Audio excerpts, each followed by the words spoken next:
क्या आपकी रोटियां भी बनने के कुछ देर बाद पापड़ जैसी हो जाती हैं या फूलती ही नहीं है? अगर हाँ, तो प्रॉब्लम है आपके आटे के गूंदने और सेकने के तरीके में। आज मैं बताऊंगी वो सारी छोटे-छोटे हैक्स जिससे आपकी रोटियां हमेशा ही रुई जैसी नरम और गुब्बारे जैसी फूली-फूली बनेंगी और दूसरे दिन तक भी सॉफ्ट रहेंगी। तो सबसे पहले हमने आटा ले लिया है, इसको हमें छानकर यूज़ करना है। जब हम आटे को छान कर लेते हैं, तो इसमें एयर बन जाती है, जिसकी वजह से हमारी रोटियां बिल्कुल सॉफ्ट बनती हैं। तो इसके बाद अब हम इसमें डालेंगे थोड़ा-सा नमक, आधा चम्मच हमने नमक इसमें डाल लिया है। इसे अच्छे से मिक्स करेंगे और अब पानी डालकर इसका एक डो लगाकर हम तैयार करेंगे। पानी हम थोड़ा-थोड़ा करके डालेंगे और नॉर्मल टेम्परेचर के पानी से ही आटा लगाकर तैयार करेंगे। आटा लगाते वक़्त हमें ठंडे पानी का इस्तेमाल नहीं करना है। फ्रेंड्स, जब आप इस तरह से आटा लगाएंगे और इस आटे से रोटियां बनाएंगे तो आपकी रोटियां इतनी सॉफ्ट बनेंगी कि आप उनको उंगली से ही तोड़ लें। तो ये देखिएगा, मैंने अपना डो लगाकर तैयार कर लिया है और डो हमें बिल्कुल इस तरह का सॉफ्ट लगाना है। एक और ज़रूरी टिप कि आटा लगाने के बाद इसे हमें 10 से 15 मिनट के लिए रेस्ट करने ज़रूर रखना है और 15 मिनट के बाद आटे को निकालकर हम फिर से 2 से 3 मिनट के लिए अच्छी तरह से गूंथ लेंगे। इस तरह से आटा क्या होता है ना कि बहुत अच्छी तरह से फूल जाता है। इसका जो दाना-दाना होता है ना, वो एकदम सॉफ्ट हो जाता है। इस तरह से मुक्के मार-मार कर हमें अपने आटे की अच्छी तरह से पिटाई कर देनी है। मतलब कि इसमें जितने भी क्रैक हैं ना, वो सारे ख़त्म कर देने हैं।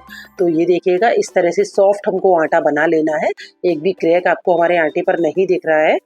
गर्मियों में आटा लगाते ही सूखने लगता है, तो या तो आप उसे गीले कपड़े से ढक लीजिए या फिर इस तरह से थोड़ा सा घिया ऑयल उसके ऊपर लगा लीजिए, तो आटा आपका बिल्कुल सॉफ्ट रहेगा। तो चलिए अब रोटियां बनाना स्टार्ट करते हैं। तो ये मैंने बड़े नींबू के बराबर की एक लोई ले ली है। जितनी बड़ी भी आपको रोटी बनानी है उतनी ही बड़ी आप लोई ले सकते हैं।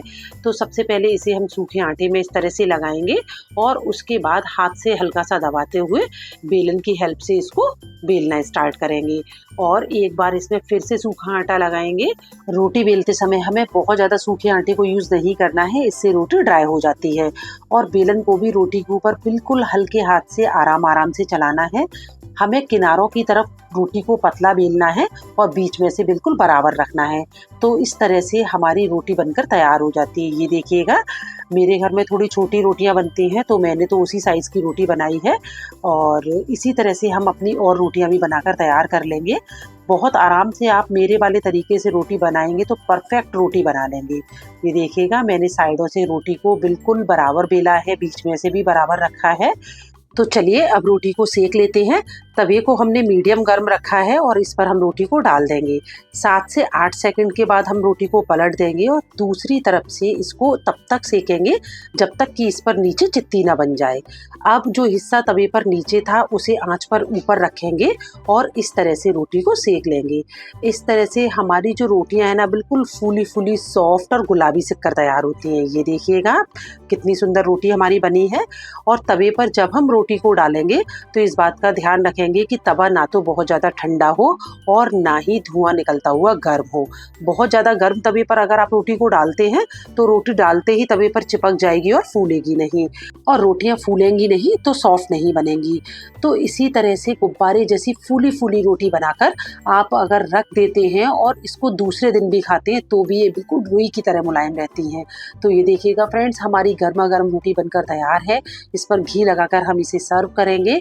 मैं आपको दिखा देती हूँ, ये देखिए कितनी ज़्यादा सॉफ्ट रोटी हमारी बनी है। इस तरह से रोटियां बनाकर घी लगाकर तुरंत ही आप उसको इस तरह के किसी कैसरोल में रखते जाइए। कैसरोल में रखने के लिए आप नीचे उसमें कोई भी कटोरी या एक छोटी प्लेट लगा लें और उसके ऊपर कोई भी एक पेपर लगा लें जो भी आप यूज़ करते हो रोटी पैक करने के लिए, और उसके ऊपर इस तरह से रोटी रखकर ऊपर से हम ढक्कन से इसको ढक देंगे। नीचे कटोरी या प्लेट लगाने से रोटी की भाप से जो पानी बनता है उससे रोटियां गलती नहीं है और रोटियां बिल्कुल सॉफ्ट और फ्रेश रहती हैं। तो गर्मियों में फ्रेंड्स आप इस तरह के कैसरोल की जगह स्टील के डिब्बे का इस्तेमाल करें। इसमें एयर बहुत आराम से पास होती है, जिससे कि हमारी रोटियां है ना बहुत लंबे समय तक फ्रेश और सॉफ्ट रहती हैं। तो ये देखिएगा, हमने अपनी सारी रोटियां बनाकर तैयार कर ली हैं और अब इसके ऊपर भी हम इस तरह से एक पेपर लगा देंगे जिससे कि रोटियों की भाप का जो पानी है ना उससे रोटियां हमारी गले ना। रोटी बनाने के तो आपको यूट्यूब पर ढेर सारे वीडियोस मिल जाएंगे, लेकिन उन वीडियोस में रोटी को सॉफ्ट बनाने के लिए जहाँ घी, तेल, दूध या गर्म पानी का इस्तेमाल किया है, उसी जगह आप एक बार मेरे वाले तरीके से रोटी बनाइए। आपकी रोटी बहुत सॉफ्ट बनेगी। और अब तो आपको समझ में आ ही गया होगा कि रोटी को सॉफ्ट और गुब्बारे जैसी फूली फूली बनाने के लिए उसका सारा सीक्रेट आटे को गूंदने, रोटी बेलने और सेकने के तरीके में है। तो वीडियो पसंद आया हो तो वीडियो को लाइक और शेयर कीजिए, और चैनल पर अगर पहली बार आए हैं तो जल्दी से चैनल को सब्सक्राइब कर लीजिए।